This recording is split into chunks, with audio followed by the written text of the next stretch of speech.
नमस्कार दोस्तों। अक्सर आपने सुना होगा, जहाँ से चलना शुरू किया था वहीं पर आकर रुके। वैसे ही मित्रों, पहले भी हम गरीब थे और आज फिर गरीब बन गए। मित्रों, गरीब भी कई प्रकार के होते हैं, कोई मन से, कोई तन से, तो कोई धन से। इस दुनिया में गरीबी का सबसे बड़ा कारण भगवान या अपने कर्मों पर थोप दिया जाता है। पर हमें नहीं लगता इसमें सारी फसाद की जड़ हम ही है। कैसे? आइए इस कहानी के माध्यम से जानते हैं। दिल्ली में राजू नाम का एक शख्स रहता था। वह गरीब तो था ही, मगर वो आलसी भी बहुत था। उसका एक छोटा परिवार भी था। उसके परिवार में उसकी बीवी और बच्चे रहते थे, जिनका नाम मालती और राम और श्याम था। वो अपने परिवार का लालन पोषण करने में असमर्थ था। उसकी बीवी लोगों के घर पर छोटा बड़ा काम करके बड़े मुश्किल से अपने परिवार का लालन पोषण करती थी, मगर राजू उस पैसों से शराब के साथ साथ कई प्रकार के नशों का सेवन करता था। वह नशा करने के बाद अपने बीवी बच्चों के साथ मारपीट करता रहता था, जिस कारण उसका पूरा परिवार बेहद दुखी था।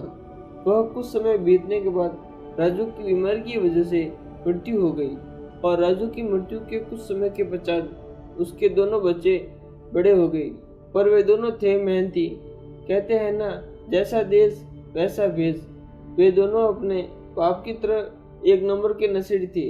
घर के हालात देखकर वे भी रोजगार करने लगे। जैसे तैसे कुछ समय के पश्चात उनके परिवार के हालत सुधर गए, मगर उनके पास धन आने के बाद वे और भी नाना प्रकार के नशा करने लगे। वे नशा करते करते नशे में इतना मगन हो गए कि कुछ समय के पश्चात उस नशे के खातिर उन्हें अपनी जमीन जायदाद लुटानी पड़ी, जिस कारण वे फिर से गरीब हो गए और खाने के दाने दाने के मोहताज हो गए।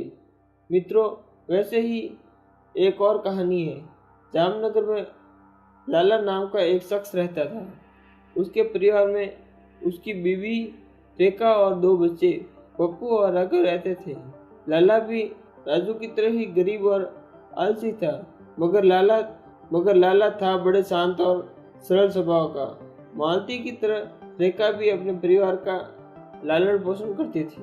लाला के दोनों बेटे पप्पू और राघव बड़े हो गए और जैसे तैसे अपने परिवार का लालन पोषण करने लगे, और वे खुशी के साथ अपना जीवन यापन करने लगे। जैसे तैसे उनके पास धन आने लगा तो उन्होंने रोजगार के नए नए तरीके निकाले, और एक दिन वे जामनगर में सेठ के नाम से जाने लगे। मित्रों, हमने आपको उदाहरण के तौर पर दो कहानियां सुनाई थी, मगर मित्रों, अमीरी और गरीबी का अर्थ इन्हीं दो कहानियों से निकलता है।